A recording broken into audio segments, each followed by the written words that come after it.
আদাব, নমস্কার, প্রীতি ও শুভেচ্ছা বন্ধুগণ। আজকে শুরু করতে যাচ্ছি নতুন একটি ব্লগ।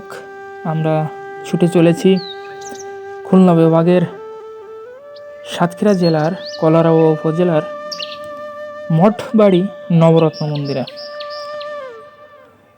রাস্তার দুপাশ জুড়ে সরিষা ক্ষেত, মধ্যখানে কুয়াশাচ্ছন্ন রাস্তা বেয়ে আমরা ছুটে চলেছি ইতিমধ্যেই নবরত্ন মন্দিরের উদ্দেশ্যে। চলুন দেখে আসি এই পুরাতন মন্দিরটি। সুপ্রিয় বন্ধুগণ, ইতিমধ্যেই আমরা পৌঁছে গেছি সেই মঠবাড়িয়া নবরত্ন মন্দিরে। চলুন আপনাদেরকে ঘুরে ঘুরে দেখাই এই মন্দিরটি। ইতিহাসের সাথে প্রকৃতি যাদের সমানভাবে টানে তাদেরকে আসতে হবে সাতক্ষীরার কলারোয়া উপজেলার সোনাবাড়িয়া গ্রামে। এখানে রয়েছে টেরাকোটার নির্মাণ শৈলীর অপূর্ব নিদর্শন। প্রায় 300 বছর আগে নির্মিত সাতক্ষীরার কলারোয়া সোনাবাড়িয়া মঠ বা শ্যামসুন্দর মন্দিরের 3 তলা ভবন কালের সাক্ষী হিসেবে দাঁড়িয়ে আছে এখনও। কিন্তু সংস্কারের অভাবে ভবনের উপর গাছপালা জন্মে ফাটল ধরে ও লোনায় ধসে পড়তে শুরু করেছে। ঐতিহাসিক এই স্থান হিসেবে সোনাবাড়িয়া মঠ এর নাম লিপিবদ্ধ রয়েছে কলারোয়া উপজেলায় রক্ষিত এক নজরে বোর্ডে। এই মঠের গায়ে খোদাই করা শিলালিপিতে শ্যামসুন্দর নবরত্ন মন্দির নামাঙ্কিত রয়েছে। এই মঠের মূল ভবনের গা ঘেঁষে পশ্চিমে জগন্নাথের মন্দিরের ছাদ ও দেয়ালের অংশবিশেষ ধসে পড়েছে। পূর্ব দিকে ধ্বংসস্তূপের উপর নতুন করে শিব মন্দির নির্মাণ করা হয়েছে।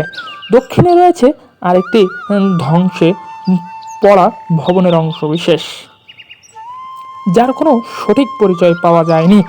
ভবনে ব্যবহৃত ইটে খোদাই করা লেখার বেশিরভাগ স্থান লোনায় ক্ষয়ে বিনষ্ট হয়ে গেছে।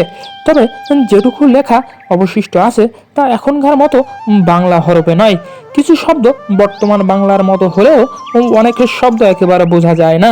বাংলা হরফের আদি রূপ বলে স্থানীয় ইতিহাস ও ভাষাতত্ত্ব শিক্ষকরা মনে করেন।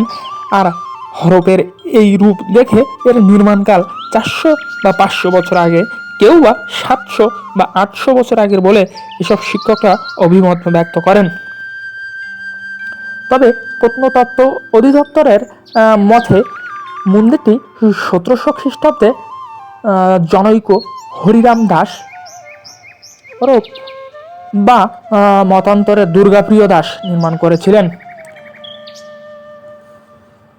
এই মন্দিরের সবথেকে আকর্ষণীয় বিষয় সেটি হচ্ছে 3 তলা ভবনের ছাদ কোনো রড বা সিমেন্টের ঢালাই বা কড়ি বরগাছ ছাড়াই নির্মিত হয়েছে। সুপ্রিয় বন্ধুগণ, আপনাদেরকে আজকে দেখালাম এই কলারোয়া নবরত্ন মন্দিরটি। আশা করি সকলের কাছে ভালো লাগবে এবং সকলেই এই মন্দিরটি দেখে আপ্লুত হবেন। আজকে এ পর্যন্তই, দেখা হবে অন্য এক জায়গায়, অন্য এক ব্লগে। সবাই ভালো থাকবেন, সুস্থ থাকবেন, সুন্দর থাকবেন।